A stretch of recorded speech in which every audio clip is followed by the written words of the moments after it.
परभणी त्यांचे बोलवते धनी कोण आहेत याचीही समाजाला कल्पना असल्याचे नितीन देशमुख यांनी म्हटले आहे की मराठा समाजाच्या हक्काची लढाई महामानव डॉक्टर बाबासाहेब आंबेडकर यांच्या संविधानाच्या माध्यमातून चालू आहे। उपेक्षित वंचित समाजाला न्याय मिळायला हवा या डॉक्टर बाबासाहेब आंबेडकर यांच्या विचारांची प्रेरणा ही या मराठा आरक्षणाच्या लढ्यामागे आहे।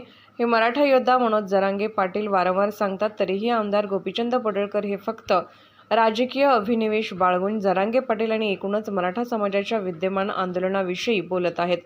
पडळकर यांचा यामागचा बोलविता धनी कोण याविषयी मराठा समाज चांगलाच जाणून आहे।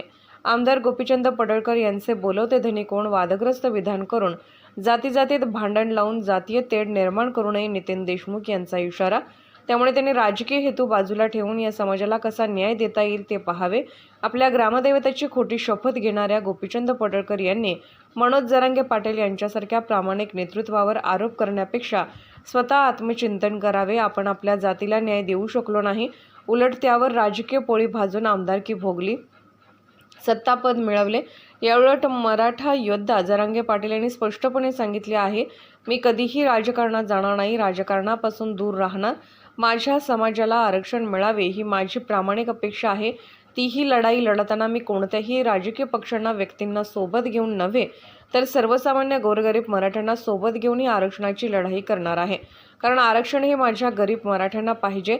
त्यासाठी ते महाराष्ट्रात दौरे करत असताना ज्या ज्या ठिकाणी थोर पुरुषांचे स्मारक असतील, पुतळे असतील, त्या स्मारकांना अभिवादन करत त्यांचे विचार आत्मसात करत मराठ्यांचा हा लढा लढत आहेत। हे वास्तव लक्षात घेऊन गोपीचंद पडळकर यांनी बोलताना तरी आता आपल्या अकलेचे तारे तोडू नये अशी समज मराठा समाजाच्या वतीने देत असल्याचे नितीन देशमुख यांनी इशारा देत म्हटले आहे।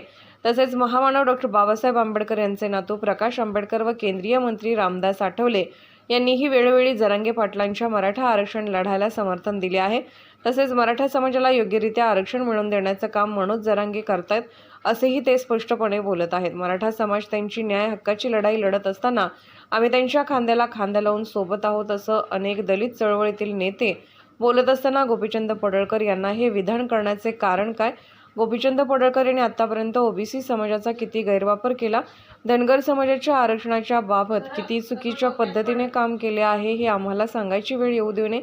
ज्या माणसाने स्वतःच्या स्वार्थासाठी स्वतःचा समाज दावणीला बांधला त्या माणसाने इतर कोणावर बोलण्याची हिंमत करू नये। मराठा समाज कुठल्याही जाती धर्माला न दुखवता संविधानिक पद्धतीने आपल्या आरक्षणाची लढाई लढत आहे। त्याला साथ देता येत नसेल तर किमान विरोध करण्याचा धाडसही इतर नेत्यांनी करू नये असा इशारा मराठा सेवा मंडळ संभाजी ब्रिगेडचे विभागीय कार्याध्यक्ष नितीन देशमुख यांनी दिला आहे। आज मराठा आरक्षण साखळी उपोषणाच्या 32व्या दिवशी दसाडी गावाने सहभाग घेतला। महाराष्ट्र टुडे मराठीसाठी ब्युरो रिपोर्ट परभणी। पडळकर हे जाणीवपूर्वक धनगर समाजाची दिशाभूल करत आहेत। धनगर समाजामध्ये आणि मराठा समाजामध्ये वाद लावण्याचं काम हे जाणीवपूर्वकरित्या आमदार पडळकर हे करत आहेत। आमदार पडळकर यांचा बोलवता धनी कोण आहे हे खरं तर तपासलं गेलं पाहिजे आणि सगळ्या समाजाला माहिती आहे त्यांचा बोलवता धनी कोण आहे। मराठा समाजाचं प्रामाणिक नेतृत्व मनोज जरांगे पाटील हे आहेत। डॉक्टर बाबासाहेब आंबेडकर यांनी उपेक्षित समाजाला न्याय द्यावा आणि या त्यांच्या विचारावरच हा लढा मराठा समाजाचा मनोज जरांगे पाटील यांनी सुरू केलेला आहे। ज्या ज्या ठिकाणी डॉक्टर बाबासाहेब आंबेडकरांचे स्मारक असतील, ज्या ज्या ठिकाणी त्यांचे स्मृतिस्थळ असेल त्या ठिकाणी ते पहिल्यांदा नतमस्तक होत आहेत आणि नंतरच लढाईला सुरुवात करत आहेत। प्रकाश आंबेडकर साहेब हे सुद्धा मराठा आरक्षणाच्या लढाईला सोबत आहे। रामदास आठवले हे सुद्धा मराठा आरक्षणाच्या लढाईत सोबत आहे। अनेक दलित मित्र संघटना हे सुद्धा मराठा आरक्षणाच्या या लढाईमध्ये आमच्या सोबत आहेत। पण जाणीवपूर्वकरित्या आमदार पडळकर असे वक्तव्य करत आहेत आणि समाजामध्ये फूट पाडण्याचं काम करत आहेत। यांच्या मागचा बोलवता धनी कोण आहे हे शोधलं पाहिजे आणि यांनी धनगर समाजाची फसवणूक करून आपली आमदारकीची पोळी भाजलेली, राजकीय पोळी भाजलेली आहे। त्यांनी धनगर समाजा विरोधाची खोटी शपथ घालून आपल्या समाजाची फसवणूक करणारे आमदार पडळकर आहेत। जर यांनी अशा पद्धतीचे पुढील स्टेटमेंट काही केले तर यांना नक्कीच मराठा समाज त्यांची जागा दाखवणार।